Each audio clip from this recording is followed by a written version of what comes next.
Hello বন্ধুরা, আমি গৌরব, আমার চ্যানেল জিএম আপডেটে তোমাদের সকলকে স্বাগত। তো আপডেট দেওয়ার আগে যেটা বলে রাখবো, এখনও পর্যন্ত যারা আমার চ্যানেলটিকে লাইক এবং সাবস্ক্রাইব করনি তারা অবশ্যই চ্যানেলটিকে লাইক এবং সাবস্ক্রাইব করে দাও।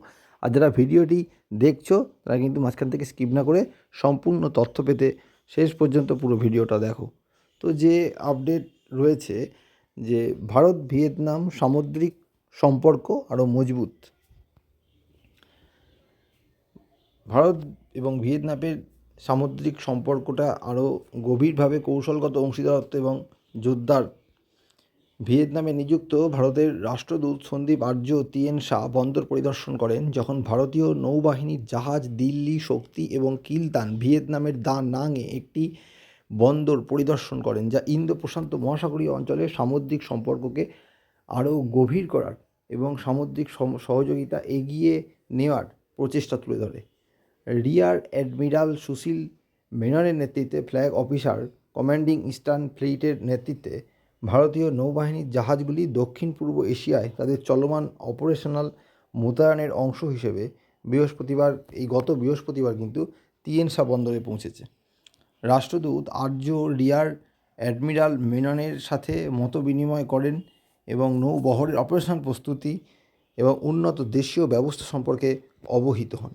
ভারতীয় রাষ্ট্রদূত ভারতীয় নৌবাহিনীর উচ্চ স্তরের এবং পেশাদার মান এবং তাদের সক্ষমতার ক্রমবর্ধমান বৃদ্ধির প্রশংসা করেন। তিনি ভিয়েতনামের সাথে সম্পর্ক গড়ে তোলার পাশাপাশি ইন্দো প্রশান্ত মহাসাগরীয় অঞ্চলের সাথে সম্পর্ক গড়ে তোলার ক্ষেত্রে ভারতীয় নৌবাহিনীর অবদানের জন্য আরও ধন্যবাদ জানান। সমুদ্র ক্ষেত্রে যেটা হচ্ছে যে আগ্রাসন, দক্ষিণ চীন সাগরের কথা বললে অবশ্যই যে আগ্রাসনের কথা দেখা যায় সেটা হলো চীনের। তো চীন তো অবশ্যই একটি এমন রাষ্ট্র যারা আগ্রাসনে খুব পছন্দ করে এবং সমস্ত জায়গাতেই সেটা করতে চায়। তো এখানে কিন্তু আমেরিকা এবং ভারত এরকম কিছু রাষ্ট্র তারা কিন্তু প্রধান প্রতিপক্ষ সেক্ষেত্রে চীনের ক্ষেত্রে। কারণ ভারতেরও কিন্তু একটা জোট রয়েছে এই দক্ষিণ চীন সাগরে, যাতে চীন বেশি বাড়াবাড়ি করতে না পারে, তারা যদি যাতে বেশি সেখানে আগ্রাসন চালাতে না পারে। এবং ভিয়েতনামও কিন্তু সেখানে তাদের এই দক্ষিণ চীন সাগরে আগ্রাসনের ক্ষেত্রে কিন্তু একটা প্রতিপক্ষ। তো ভিয়েতনামের সাথে যেমন ব্যবসা বাণিজ্যও চলে, তেমন কিন্তু একটা প্রতিযোগিতামূলক ব্যাপারও রয়েছে চীনের। তো এই যে জায়গাটি ভিয়েতনামটার সাথে ভারতের সম্পর্ক যে জোরদার হচ্ছে বা সামুদ্রিক সম্পর্কের যে আরও বেশি করে মজবুত করা হচ্ছে, সেটা কিন্তু চীনের ক্ষেত্রে একটা বড় মানে ধাক্কা বলা যেতে পারে। কারণ চীনের আগ্রাসনের ক্ষেত্রে কিন্তু অবশ্যই ধাক্কা হবে। ভারত সেখানে তাদের সাথে যদি কৌশলগতভাবে কোনো কিছু করে।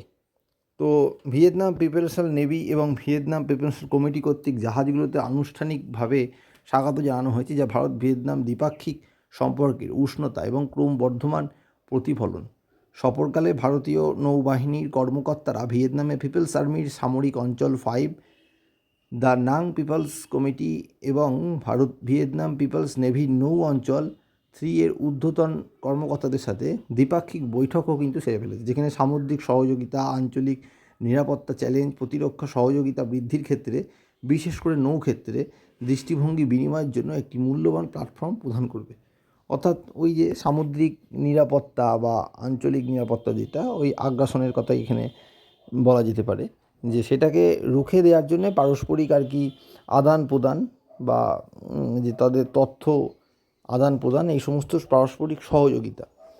অর্থাৎ এটা একটা অত্যন্ত কৌশলগত অবস্থান ভারতের ক্ষেত্রে, এবং যেটা বরাবরই হয়ে থাকে। এবং ভিয়েতনামও চায় যে অন্য কোনো দেশের সাথে ভালো সম্পর্ক রাখতে, সেখানে ভারতের সাথে রাখতে পারলে চীনের ক্ষেত্রে তাদের আগ্রাসন ঠেকাতে ভিয়েতনামেরও সুবিধে হওয়ার ব্যাপার আছে এবং ভারতেরও আছে। ফলে দুই দেশের যে যোগাযোগ বৃদ্ধি বা সম্পর্ক সামুদ্রিক ক্ষেত্রে যদি মজবুত হয়, সেক্ষেত্রে কিন্তু দুই দেশেরই একটা লাভের ব্যাপার আছে। যেটা বলেছে যে দৃষ্টিভঙ্গি যে বিনিময় হবে, এমনই এটা বলা হয়েছে। এবং এই মোতায়েন ভারতের মহাসাগর দৃষ্টিভঙ্গির সাথে সামঞ্জস্যপূর্ণ এবং ভারতীয় নৌবাহিনীর পছন্দের অংশীদার হওয়ার প্রতিশ্রুতির ওপরে জোর দেয়। এবং এই যে সফরটা হয়েছিল সেটা কিন্তু একদম কৌশলগত বলা যেতে পারে, এই মহাসাগরীয় যে অঞ্চলে, সেই অঞ্চলে যেখানে যোগাযোগ বৃদ্ধির মাধ্যমে কিন্তু সেখানে একটা ভারতেরও অস্তিত্ব বাড়ানোর চেষ্টা করা হবে। এটা একটা খুবই কৌশলগত পদক্ষেপ অবশ্যই। এবং কৌশলগত অংশীদার হিসাবে বলা যেতে পারে ভিয়েতনামের সাথে।